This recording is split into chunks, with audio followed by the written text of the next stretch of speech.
வாராகி. விருச்சிக ராசி நேயர்களுக்கு இந்த ஜூன் மாதம் எப்படி இருக்கும்? அடியேனுடைய சிறு பார்வை. விருச்சிக ராசி நேயர்கள், கஷ்டம்னா என்ன இவங்ககிட்ட கேட்டால் தாங்க தெரியும். எப்படி நான் கஷ்டப்பட்டேன், இளமையில் எப்படி இருந்தேன், இப்போ எப்படி இருக்கேன் அப்படின்றத அதாவது ரொம்ப வாழ்க்கையினுடைய ரொம்ப கஷ்டப்பட்டு வந்திருப்பாங்க. இவங்ககிட்ட கேட்டு கஷ்டம் எப்படி இருக்குன்னு கேட்டால் ஒரு விலாவாரியாக பாடமே எடுப்பாங்க. அந்த அளவுக்கு அவங்களுக்கு அனுபவம் இருக்கும். ரொம்ப அனுபவசாலி. எதையுமே ரொம்ப அனுபவம் இருந்தால் தான் வெளியில் சொல்லுவாங்க.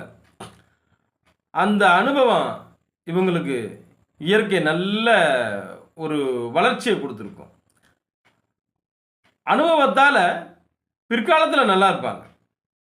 இளமையில் கஷ்டப்பட்டாலும் முதுமையில் இவங்க நல்லா இருக்கக்கூடிய ஒரு வாய்ப்புகள் நிறையவே இருக்கிறது.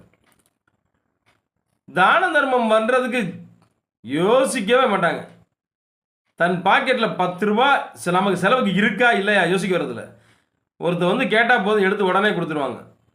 வீட்டில் சாப்பாடு இருக்கா இல்லையா பெண்மணிகள் யோசிக்க மாட்டாங்க. விருச்சிக ராசி பெண்மணிகள் யோசிக்கவே மாட்டாங்க. சாப்பாடு யார் வீட்டுக்கு வந்தாலும் சரி உடனே அவங்களுக்கு இருக்கா இல்லையா யோசனையே கிடையாது. வந்தவங்க சாப்பிடட்டும், அதுக்கப்புறம் தான் அடுத்த பேச்சு. அந்த மாதிரி ஒரு ஈகை குணம் உள்ளவங்க. அவங்களுக்கு இந்த மாதம் எப்படி இருக்கும்? இந்த மாதம் ஒரு நல்ல மாதமாக சொல்லலாம். வேலை வேலை வேலைன்னு ரொம்ப அலையிறீங்க. கொஞ்சம் தேக ஆரோக்கியத்தை கவனிங்க. தேக ஆரோக்கியம் தேவை.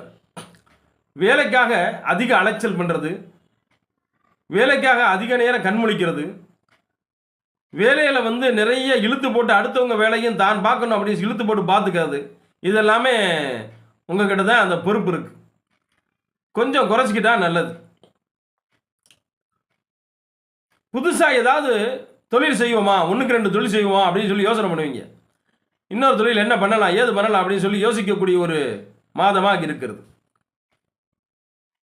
தொழிலை முதல்ல விரிவுபடுத்தணும், அதுக்கப்புறம் தாங்க எல்லாமே அப்படின்னு சொல்லக்கூடிய ஒரு மாதமாக இருக்கு.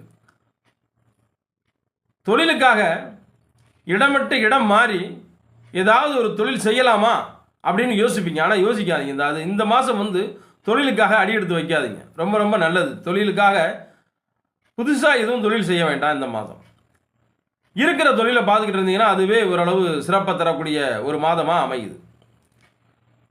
இந்த வருடம் முழுவதுமே உங்களுக்கு ஒரு நல்ல ஒரு வாய்ப்புகள் இருக்குது. அதே நேரத்தில் இன்னும்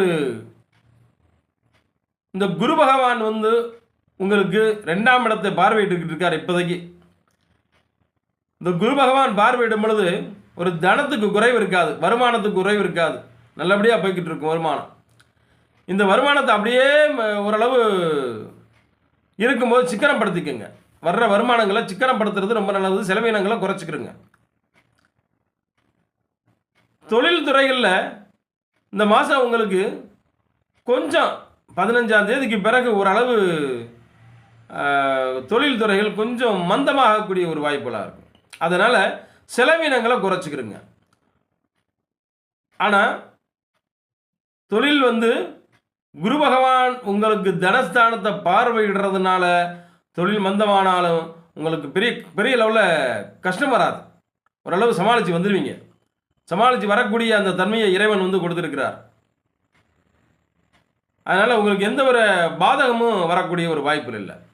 என்ன குடும்பத்திலையாக இருக்கட்டும் சரி, தொழில் பார்க்குற இடத்துலையா இருந்தாலும் சரி, பழைய பிரச்சனைகளை தோண்டி எடுத்து பேசுவாங்க. குடும்பத்திலையாக இருக்கட்டும் சரி, நீ போன மாதம் அப்படி பேசுனேன், போன வாரம் இப்படி சொன்னேன் அப்படின்னு சொல்லி ஒரு சின்ன வாக்குவாதம், அதனால் ஒரு சின்ன மனச்சங்கடம். தொழிலையாக இருக்கட்டும், நீங்கள் அந்த போன இதில் இப்படி பண்ணிட்டீங்க அப்படி பண்ணிட்டீங்க அப்படின்னு ஏதாவது ஒரு சின்ன சின்ன மனக்கசப்புகள் வரக்கூடிய ஒரு மாதமாக அமையும். யாருக்கேன நீண்ட நாள் பணம் கொடுக்க வேண்டி இருந்ததுன்னா அதை இந்த மாதம் கேட்பாங்க. அந்த பணத்தை கொடுத்துருங்க, எனக்கு தேவைப்படுது அப்படின்னு சொல்லி கேட்கக்கூடிய ஒரு வாய்ப்புகள் அந்த மாதிரிலாம் இருக்குது. கொஞ்சம் கவனமாக இருக்கக்கூடிய ஒரு மாதம் இந்த மாதம். மற்றபடி தொழிலில் உங்களுக்கு நல்ல லாபம் வரணும், குடும்பம் நல்ல மன நிம்மதியோடு இருக்கணும் அப்படின்னா இந்த மாதம் சிவ வழிபாடு, சிவனை பிடிச்சிக்குங்க. பிரதோஷ வேளையில் போங்க, புதன்கிழமை போங்க. இந்த மாதிரி எல்லாம் சிவ வழிபாடு பண்ணும் பொழுது ஒரு சிறப்பான மாதமாக வரக்கூடிய ஒரு வாய்ப்புகள் இருக்குது. கொஞ்சம் பொறுமையை கையாளக்கூடிய சூழ்நிலையை உபயோகப்படுத்திக்கங்க. இந்த மாதம் விருச்சிக ராசி நேயர்களுக்கு மிகவும் நல்ல மாதமாக நல மன்ன நிம்மதியோடு சகல சௌபாக்கியத்தோடு லக்ஷ்மி கடாட்சத்தோடு இருக்க வேண்டும் என்று என் அன்னை வராகியை வேண்டி வாழ்த்துகிறேன். ஜெய் வாராகி.